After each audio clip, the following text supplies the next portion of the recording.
Hi, and thanks for logging on to the Daily DVAR HaLachA. And here's a brand new halacha for you, and it's for Wednesday, 21st day of November, 13th day of Kislev.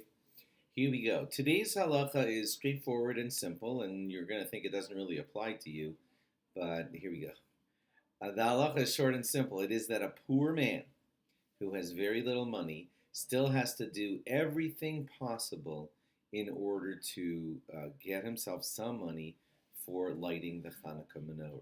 So that if he has to borrow money in order to get a candle or oil or whatever, then he has to do that for being able to light the candles. And if he can't borrow or whatever, then he has to sell his belongings in order to get oil or candle in order to be able to light the menorah.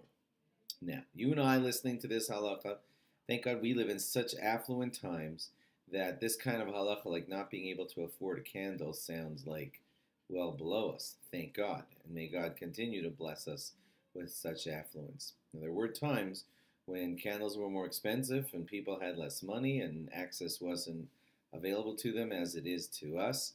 And so you think, why'd you just bother to tell me this halacha? I don't need to know it. I wanted to tell it to you because it puts a great perspective on how you and I should view this mitzvah. Imagine if a poor man is expected to sell the clothing in his closet or the last piece of clothing in his closet just to be able to get oil for his menorah, then you and I imagine how much care we should be putting into our menorah. If you feel like getting yourself a $2 menorah and say, whatever, it's good enough. That's what I'm here to tell you today.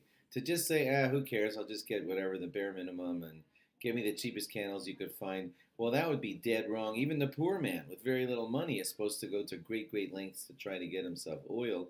So you and I, who thank God are blessed with affluence, should be going to our best extent to, okay, so you can buy candles for $1, and $1 comes to you really easy. But make sure to do it. Make sure to do it right. Make sure to get the beautiful menorah. Make sure to do the mitzvah in its proper time. Make sure to have the proper intention. Those are things that are a little harder for you. So whatever it is that a poor man is expected to do and whatever efforts he's expected to expend, you and I should expend just as much or more effort than that to make certain that we light the menorah in a respectful and beautiful way and not just treat it like some hobby of a mitzvah. It's an incredibly important mitzvah because it shows how we value that God spoke to us directly through that miracle of the menorah and how we thank God for miracles like that. And that's some of the idea of the Hanukkah menorah. We want to teach it to others.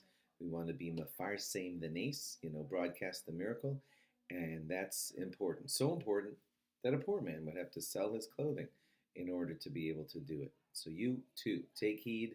Be thankful that you're rich and you could afford so much stuff. But take heed and try to do the menorah, the Hanukkah menorah, and the lighting in the most beautiful way possible. Thanks for logging on. Log on again tomorrow for more. Bye-bye.